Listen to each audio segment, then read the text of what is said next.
Hi everyone, we're going to talk about how to increase your driver distance in golf. We're going to go over the equipment. I'm also going to discuss a few concepts that we need to understand, and then I'm going to give you 2 gold nugget drills at the very end that are going to help you increase your driver distance. But before we get to that, I'm really enjoying bringing this free content to you, and I want to continue to do so, and you can help me. And the way that you can do that is to like this video when it's over, subscribe to my YouTube channel, and comment.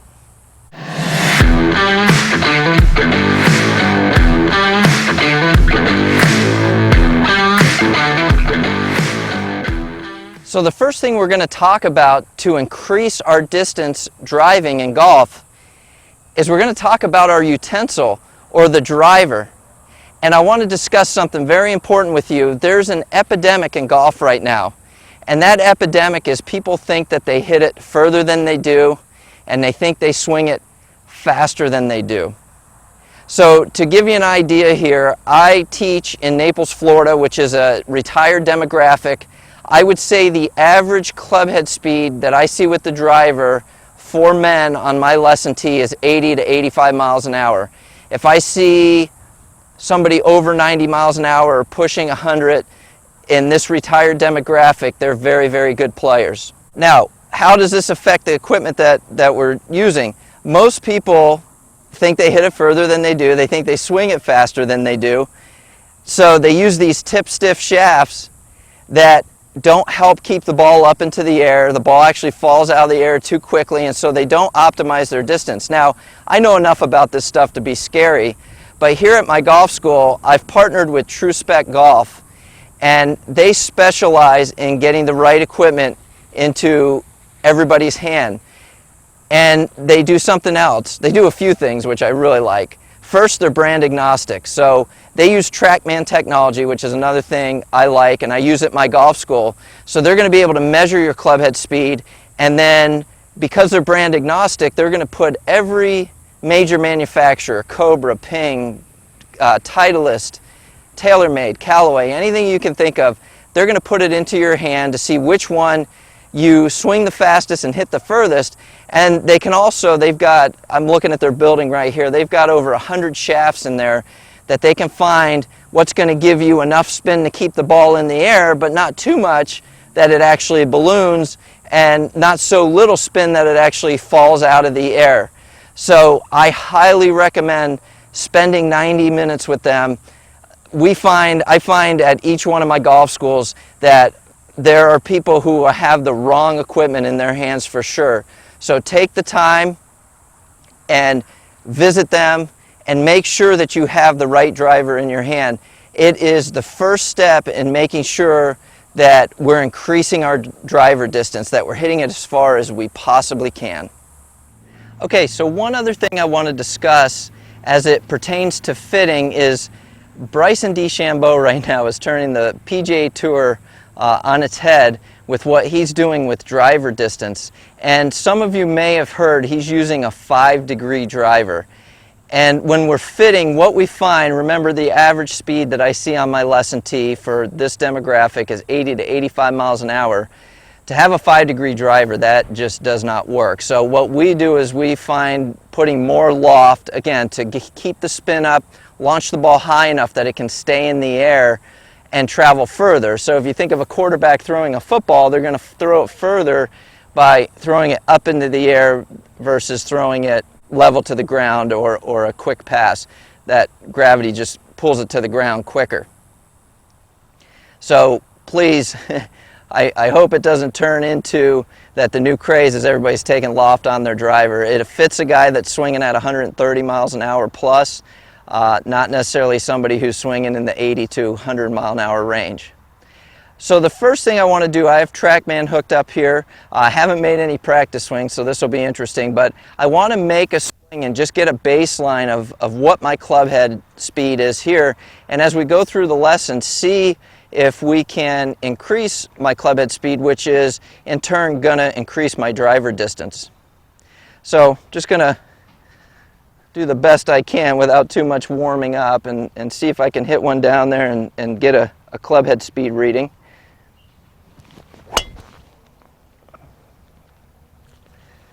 Okay, maybe I should just never warm up. That was pretty good. So now let's talk about some concepts we need to understand to increase our driver distance. And one of them is going to be our turn. Sometimes you hear it referred to as a coil, and maximizing that as much as we can. Now, you've seen enough videos where I put something across my chest and I'm just trying to maximize that as much as I can.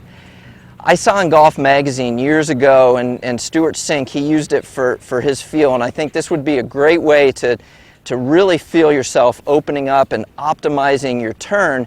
And what that would be, I'm going to do it from face on first, but then I'll show you down the line, is I'm just going to put my right hand, remember I play left-handed, so I'm going that way. I'm going to put my right hand on the end of my club. I'm going to let my left hand just dangle, and I'm just going to open up my arm and my chest and my shoulders as much as I can. I really feel a huge stretch there.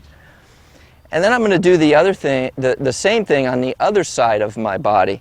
So now, left hand on the club, I'm just going to open up with my right arm, open that chest, open my shoulders. Again, I'm going to feel behind, and then I'm going to feel forward. And I'm going to hit another one. I want to see if our club head speed or my driver distance goes up a little with just that little bit of stretching. So, second ball I've hit today.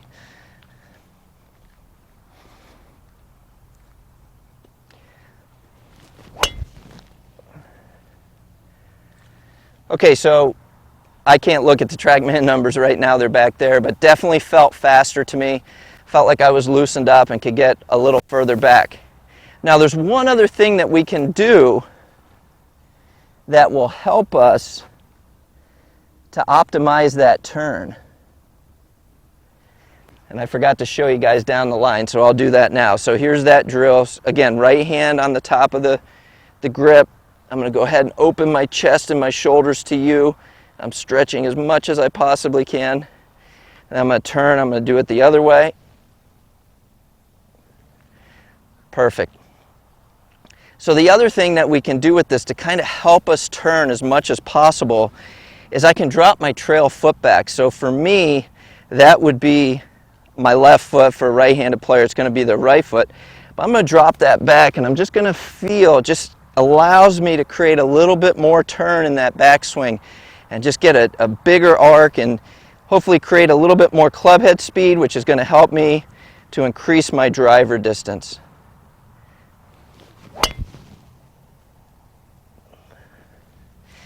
So that was the best yet. Okay, so that was pretty neat. We saw my club head speed increase with each swing as we went through what I showed you. So the first thing, I just hit a ball. I haven't warmed up. I just hit a ball, and my speed was right around 100. Then I worked on opening myself up by that stretching move that I learned from Stuart Sink, saw it in Golf Magazine. I showed you from face on, I showed you from down the line, got me stretched out, definitely got my speed up. And then the last thing I did, which got my speed up even a little bit more, is I dropped my left foot back, which just helped me really increase the turn on my backswing. And so these are really important concepts to understand. Now, when I was playing a lot, I don't hit balls and play as much now, my top speed was probably 108. I would say my playing speed's 104, 105. So this goes back to the conversation at the beginning of the video of, I think I swing faster than I actually do. And I probably think I hit it further than I do. So I fall into that category. It's not just amateurs that we see, but I've also been through a fitting with True Spec Golf, and I know that I have the right equipment, and you'll see on the TrackMan, or you've already seen, that I'm able to optimize what I'm doing because I have the correct equipment in my hand. So I want to give you one more drill. I've been kind of testing. I always have a few drills to help people boost their club head speed. So I'm going to give you one that will definitely help you increase your driver distance. I'm going to walk you through that real quick. And so I have kind of a intermediate way to do it and then more of an advanced way to do it. And we'll go through both of those. I'll hit some more balls. We'll see if my club head speed goes up or not. Again, I can't see the numbers until I get done shooting this video, so I don't know. Hopefully it works out in my favor, but we'll see. So one thing that we can do, and I actually saw this over the weekend on the European tour with a guy who started with his club head about a foot in front of the golf ball. So one thing I've been testing around with and I've seen is to start the club head in front, so kind of swing it in front of the ball, then create my backswing and as much speed as I can past the golf ball. So it's almost like priming the pump, where I'm just kind of starting up here, and that helps me to get the club swinging and make a bigger backswing, generate a little more club head speed, and increase my driver distance. So again, just kind of start with the club up in front of you here, making a big full back turn and creating as much speed as I can. So I've felt that a couple times. I'm going to do one from down the line so you can see here, starting with the club up here. Now I'm going to hit a golf ball. I'm going to actually do this. I'm going to start with the club more out in front of the golf ball, and let's see if my club head speed goes up. So I'm going to start with the club out in front.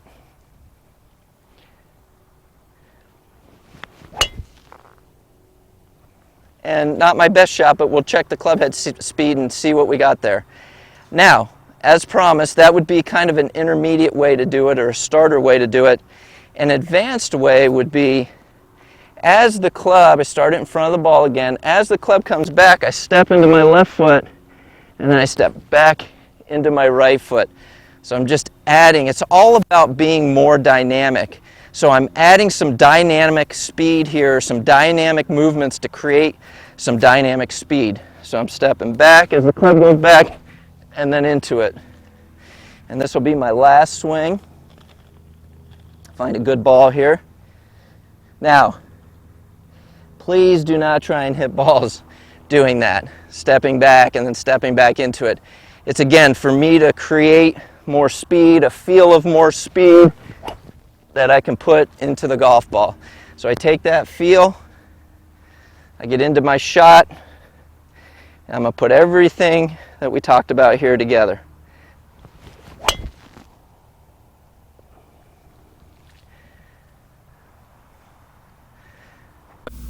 So I just want to dive deeper into these numbers, which you've already seen as I've gone through each of the shots. So the very first one that I have up here on the screen, this was the first swing of the day, and you can see it was at 100 miles an hour, and that would give a carry of 245 and a total of 274 based on a PGA Tour fairway. You can also see that I have smash factor. That's how much energy I'm putting into the golf ball, how much club head speed is transferring into ball speed. With a driver, we want to see that at about 148, 149, 150. So very good with that first swing. Then the next swing I made was after stretching my shoulders both on the back side and the forward side. We want to do it on both sides to create as much speed as possible. You can see my club head speed went up 1.5 miles per hour. Now a rough estimate is 3 yards per mile per hour. That's with the driver only. So we picked up 1 mile per hour, which should be about 3 yards. It's more like 4 or 5 here, but it was hit a little more solid. You can see the smash factor was 152, and the carries now 250, rolling out to roughly 277. The next thing I did is I added my trail foot back, or dropping it back, to see if I could really optimize that turn. And you can see we jumped from a 101.5 to 102.6. Now my carry is 260, rolling out to 283. Smash factor is very good. The next one would be swinging with the club head starting in front of the golf ball to create just a little more speed. It definitely amped up my speed. I went from 102.6 to 104, but you can see that my carry was very similar to what it was at 102.6. And the reason is, if you look at that smash factor, the smash factor went down, which means I missed the center of the club face. So if we gain speed but we can't hit the center of the club face, we're really not gaining anything. And then the very last one, I started with the club head in front of the ball, added a little step into it so it takes some coordination, And that was just to get a feel. I didn't hit the ball that way, but just to get a feel. And you can see we jumped from 104, we jumped almost 2 miles an hour to 105.7. I rounded off, say 106, and kept that smash factor, so I hit the center of the club face. So we're now 268 carry, 286 total. So definitely an increase as we went through this little regimen, this protocol, this practice. Now, one other thing I want to show you is what we call TrackMan Optimizer. And this is based on my clubhead speed and my attack angle.